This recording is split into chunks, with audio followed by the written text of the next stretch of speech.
Okay, so what we've done in here again is we've tried to create an outdoor environment indoors. So our impaired transit evaluation department, we do a quarter of a mile assessment inside this building and outside.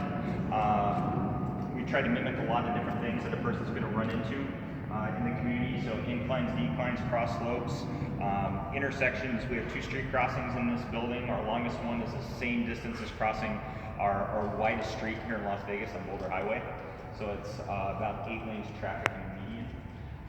So we time people to see whether or not they can get across that. We have 2 fixed route coaches in the building.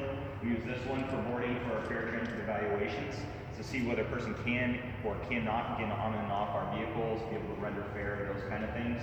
We have one up towards the front. We'll see when we go out that we use for mobility training. That one is fully functional. So that one raises, lowers, the ramps work, fare boxes work, everything. So we use that one for, we do a lot of training for Clark County School District here. So all their kids with disabilities, we bring the classes in here, go through stranger danger, bus safety, all of those kind of things. We do boarding trainings with people that use mobility devices. We'll bring them in and teach them how to board fixed route coaches before they ever get out on route. So it saves a lot of time. We also do a securement strap program, so we strap mobility devices to make sure that when they get on our buses that they're secured properly every single time, so it's a free service that we provide as well.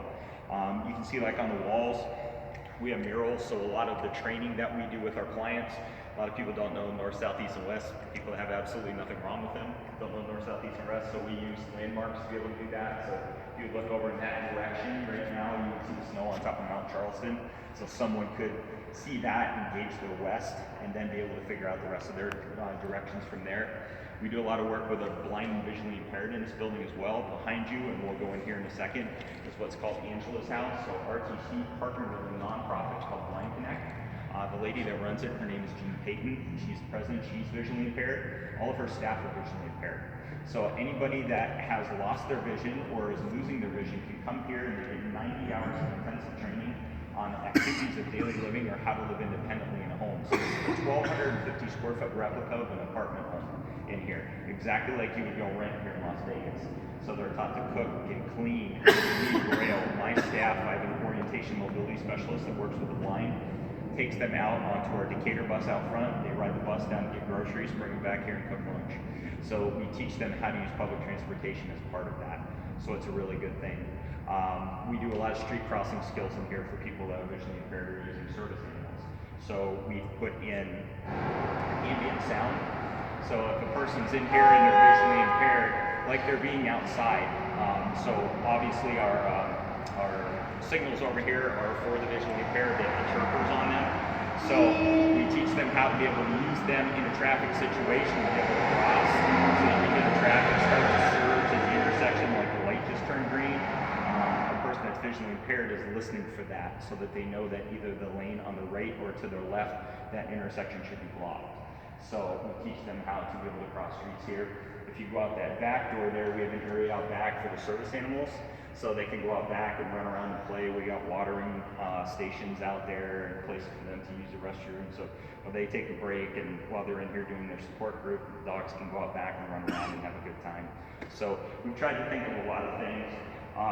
Inside this is again one of our coolest things that we have. Jean just does a lot of great work here for people. And again, no charge for anything that we do. So feel free to come in and take a look around a little bit. You can kind of see that the flooring is different in different parts of the apartment, so they have to learn to be able to recognize those and clean those.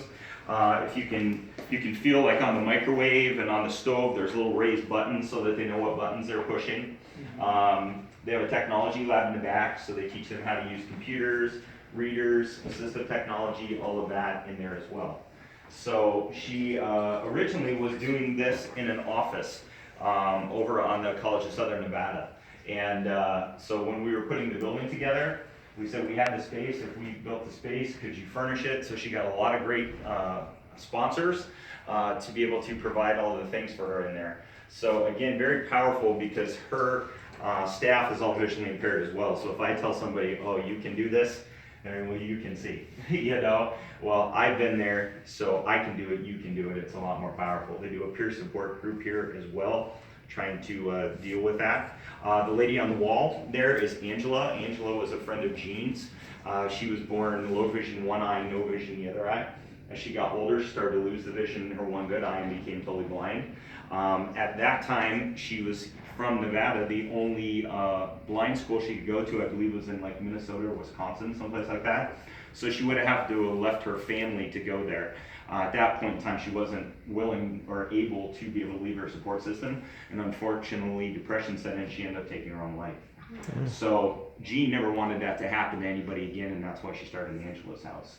So Angela's daughter now is on the board of directors for Angela's House. So it's really great that the family is very involved in this. They do a really cool fundraiser every year. Last year it was at the Aria casino here. It's called Blind Date.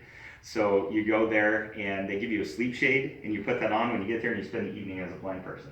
You eat, you go through the silent auction blindfolded, so you don't know what you're bidding on.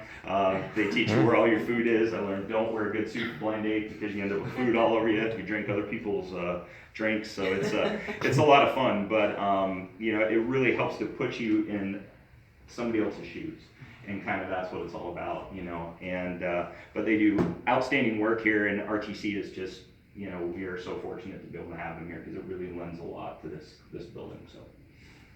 So we'll head back out. I'll take you up through the front there, show you the other bus and some of the stuff that we have there, and we'll let you get back to what you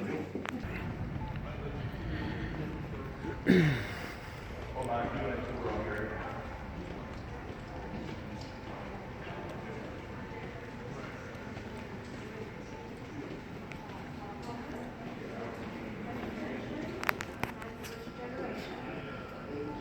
So this bus here is our fully functional. So this one here, everything works on it. These buses all have about 600,000 miles on them. So they were fully refurbished by MV. And so they actually sit like on a platform underneath, so they're actually not touching the ground. And but we can wheel all these buses in and out, so when we get new coaches and the functionality changes on the coach, we'll be able to take these out and replace them with new ones. We have our new trapeze TBMs here, so we teach all of our clients how to be able to use those and the assistive functionality of those as well. And then over on the wall behind you, we have some iPads, and we have our RTC app that we use. We're mobile ticketing, and it also has route instruction on it, so I can take any of my clients that have a smartphone, and they can go on there, put in where they are, where they want to go. It'll route their trip out for them, gives them audible cues, how many bus stops they have left before they get to their stop. We'll actually walk them to their next stop. So it's really, really great, especially for my kids because they're techie. You hand them a transit guide, they go, what do I do with this? You hand them a phone, they're all about it. So it works really, really well for us. So, yeah. This is settled for the street as far as the prices go. You have residential. So we sell our residential fare on here. They can go take their reduced fare ID, scan them on here. It'll switch all the way to the reduced fare. Again, it's really nice for people that are visually impaired. Because with the lights on here, so if you're going to pay like with coin, then the lights are going to change to where they need to go next. And then they're working on an additional functionality to us because the whole front of that glass is a speaker. And there's a small little camera in here as well. So eventually we're going to have the functionality of bringing up a live person on there to be able to help somebody. And they're also talking about functionality where the front of this will vibrate. So if a person puts their hand on it, it'll vibrate them to where they need to put the money. And then vibrate them down to where, you know, the pass is going to come out. So that's new functionality that we're hoping that they're going to push to us, so that we'll be able to test that. So because of the, you know, building that we have here, it kind of creates a unique opportunity for us to do these kind of things. So yeah. These get damaged or vandalized? We've had them. Yeah, the biggest thing is people wanting to like stick stuff in the card readers. There's a coating on the front of this that makes it really hard to scratch it or anything, but most of the time it's people want to like stuff things in here, stuff things in here. So they have to go out and clean them. That would last on our system about 10 minutes. Yeah. Yeah, we really like it a lot. It's so easy for people to use, and that's kind of our number one goal with it. So, all right. Well, I'll take you down this way, and we'll kind of sneak around through the back.